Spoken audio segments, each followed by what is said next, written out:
వచ్చేసి interactive screen అన్నట్టు. దీన్ని మనం టచ్ చేయగానే ఇది హిస్టరీ చూపిస్తుంది. హిస్టారికల్ ఫొటోస్ చూడొచ్చు అండ్ లుంగ్లేలో ఉండే అన్ని విలేజెస్ ఫొటోస్. సో ఫస్ట్ అయితే విలేజెస్ చూద్దాం.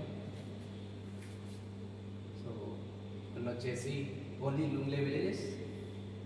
ఇవన్నీ వచ్చేసి లుంగ్లే డిస్టిక్లో ఏదైతే విలేజెస్ ఉన్నాయో వాటన్నిటి ఫొటోస్ అన్నట్టు. సో ఫర్ ఎగ్జాంపుల్ వెళ్ళిపోయి చూద్దాం. చూస్తే విలేజ్ ఫొటోస్ అన్నీ వస్తాయి. ఇలా ఈ రకంగా ఉంటుంది అన్నట్టు విలేజ్ ఫొటోస్. సో మనం అక్కడికి వెళ్ళకుండానే ఇక్కడనే చూసినట్టు ఇది ఒక arrangement. How to go back? Double tap, double click.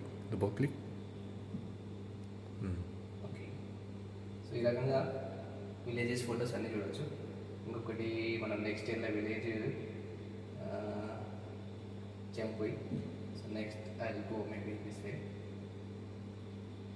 So ఈ రకంగా విలేజెస్ ఫొటోస్ అన్నీ కూడా ఇక్కడ పెట్టినారు. మనము డ్రోన్తో చేసిన షార్ట్స్ మంచి మంచి ఎన్విరాన్మెంటల్గా అన్ని సీజన్లో ఎట్లా ఉంటుంది అనేది ఇక్కడ అయితే చూడవచ్చు. నెక్స్ట్ వచ్చేసి హిస్టారికల్ ఫోటోస్ కదా.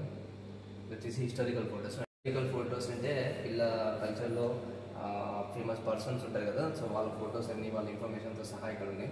ఇక్కడ చూసుకుంటే మనం సో కొత్త లాల్ మామ దిస్ పర్సన్. ఇక్కడ చూస్తే పర్సన్ వచ్చి but not in English. He composed more than 20 songs. And he's a writer. So all artists, freedom fighters, all photos here, right?